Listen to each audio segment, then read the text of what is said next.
Hi, I'm Michael for Enviro Solution Center, and I'm part of the team that developed SeedShare SA.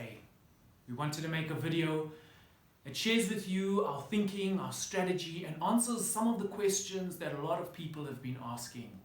So first up, SeedShare SA has the ambition of supporting more gardeners to grow more food for themselves, their family, and their community.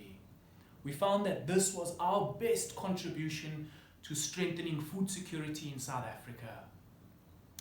We distribute seeds to backyard gardeners across the country, and we make a multi-pack of 6 different vegetable seeds which can grow in both summer and winter seasons, and these are onions, spinach, beetroot, carrot, lettuce, and kale, and we distribute this to as many gardeners as we can. Why we focus on just seeds and not all the other stuff that gardeners need is, as our budget goes up, the number of people we can reach goes down. So we were looking for the smallest, most effective resource that we can distribute to the most number of people so that we can strengthen food security in South Africa and respond at scale to the problem. Another question we get asked a lot is, why do we focus on backyard food gardeners in low-income communities? Well, low-income communities are the most prevalent, so by focusing on the broad base of the economy, we feel that we can target the right people, and also backyard food gardeners are already growing food, and we just want to add a little bit more seed to what they're already doing so that we can help them increase the number of produce that's coming out of the garden, and also see how we can start to mobilize more people to start participating in food gardening.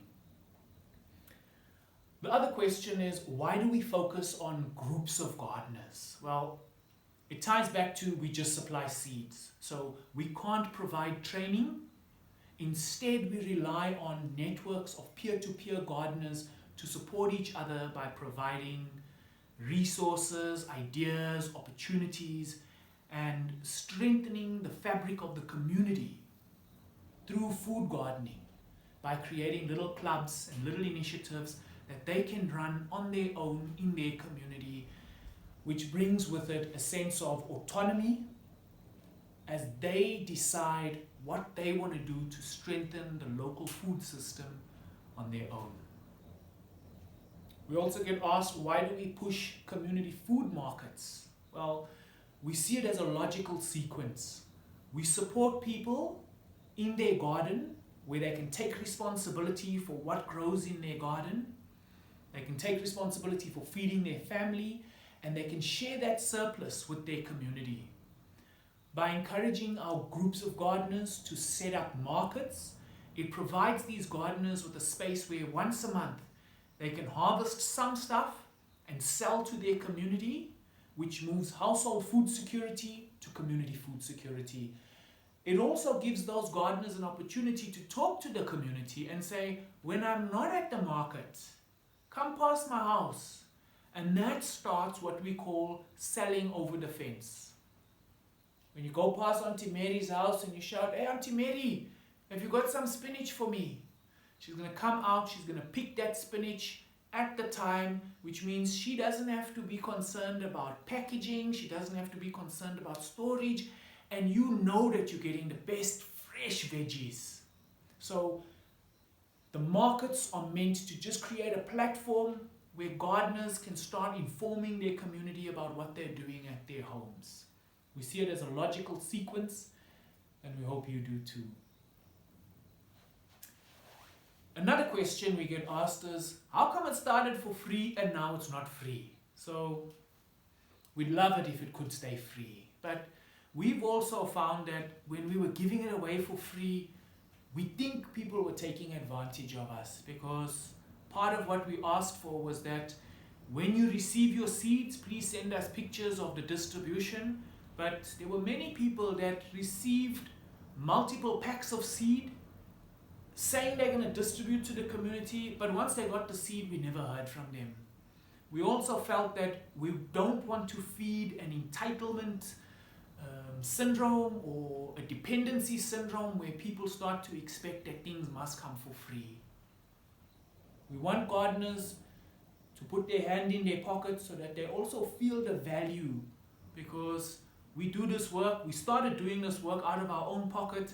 In the last year, we've had to do crowdfunding so that we can keep it up. But also, as it's gotten bigger and bigger, we've also realized, we can't afford to do it on our own, which is why we've been doing crowdfunding and fundraising campaigns so that we can continue doing it at an even bigger scale. So it's not free, but we do make it really cheap. We sell a pack of 6 different vegetable seeds for 15 Rand. That works out to 2.50 Rand for 1 pack of seed. When you get 6 packs, you've got enough to make a garden, and we believe everyone can afford a 15 Rand. When a whole community of gardeners come together, those 15 Rands allow us to be able to buy more seed in bulk, because we're tired of asking our friends and our family to support our crowdfunding campaign. And we do want to say thank you to our friends and family that have supported us.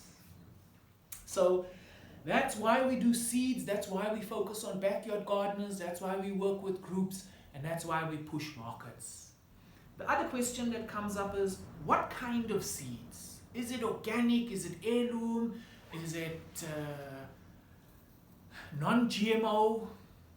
We're very lucky in South Africa that the majority of our vegetables are non-GMO.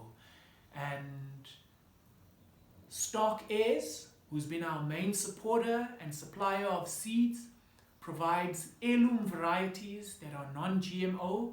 So we can be sure that we're starting off with really good quality seed. Our long-term vision is that we can grow our own seed and distribute it amongst our community. What we'd like to see in our groups is that it starts off by us sharing with the group, forming a group, and that group working together over a long period of time so that they can start sharing seed amongst themselves, and it's already happening. After 2 years, we're already hearing stories from our network that they've grown their own seed and they're sharing it amongst themselves.